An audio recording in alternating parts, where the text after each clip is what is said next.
जंगल का बुलावा। एक गांव में कुछ दोस्त रहते थे। उनके गांव के नाम अंबिकापुर था। एक दिन राहुल और उसके दोस्त रोमांच के लिए घने जंगल में गए। ऊंचे ऊंचे पेड़ हवा के साथ सरसराने लगे, जैसे कुछ फुसफुसा रहे हों। अचानक उन्हें अपने नाम पुकारने की आवाज सुनाई दी, लेकिन वहां कोई नहीं था। जैसे ही वे आगे बढ़े, उन्हें पेड़ों के बीच कुछ परछाइयां हिलती दिखी। टॉर्च की रोशनी झपकने लगी। शायद हवा होगी, राहुल ने कहा, लेकिन उसकी आवाज कांप रही थी। फिर उनके पीछे से एक धीमी आवाज आई, वापस जाओ बे, नहीं तो कभी लौट नहीं पाओगे। भटकते कदम। राहुल और उसके दोस्त घबरा गए, लेकिन जिज्ञासा के कारण वे आगे बढ़ते रहे। कुछ दूरी पर एक पुराना टूटा फूटा मंदिर दिखा, जो पेड़ों के बीच आधा छिपा हुआ था। क्या हमें अंदर जाना चाहिए? करण ने पूछा। नहीं, कुछ ठीक नहीं लग रहा, अदिति ने धीरे से कहा। राहुल ने मोबाइल निकाला, लेकिन कोई नेटवर्क नहीं था। जैसे ही उन्होंने मंदिर के दरवाजे को छूने की कोशिश की, एक तेज चीख गूंज उठी। रुको! सभी ने पीछे मुड़कर देखा। एक बूढ़ा आदमी, लाल आंखों और सफेद दाढ़ी वाला, पेड़ों के बीच खड़ा था।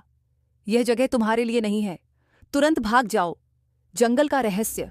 डर के मारे वे वापस भागने लगे, लेकिन अजीब बात यह थी कि रास्ता खत्म हो चुका था। हम जिस रास्ते से आए थे वो कहाँ गया? करण घबराया। चारों तरफ सिर्फ घना जंगल और अजीबोगरीब फुसफुसाहटें सुनाई दे रही थी। तभी राहुल ने ध्यान दिया।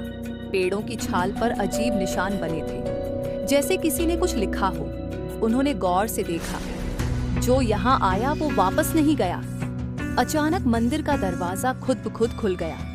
अंदर एक काली परछाई हिल रही थी, और वह धीरे धीरे उनकी तरफ बढ़ने लगी। बचने की आखिरी उम्मीद। अदिति ने हिम्मत करके जेब से गंगा जल निकाला, जो उसकी माँ ने दिया था, और मंदिर की ओर फेंका। जैसे ही जल जमीन पर गिरा, एक जोरदार चीख निकली और मंदिर गायब हो गया।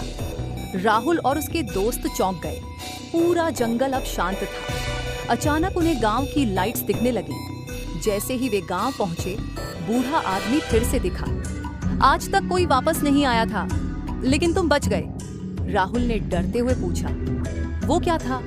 बूढ़े ने धीरे से कहा, ये जंगल नहीं, एक श्रापित आत्माओं की कैद थी। अंत या नई शुरुआत। अगली सुबह जब राहुल और उसके दोस्त फिर जंगल की ओर देखने गए, तो वहां कोई मंदिर नहीं था। क्या वो सपना था? क्या सच में जंगल ने उन्हें कैद करने की कोशिश की थी? राहुल के हाथ में अभी भी वही कागज था। जो यहाँ आया वो वापस नहीं गया, लेकिन अब आखिरी लाइन जुड़ चुकी थी। पर तुम दोबारा आओगे?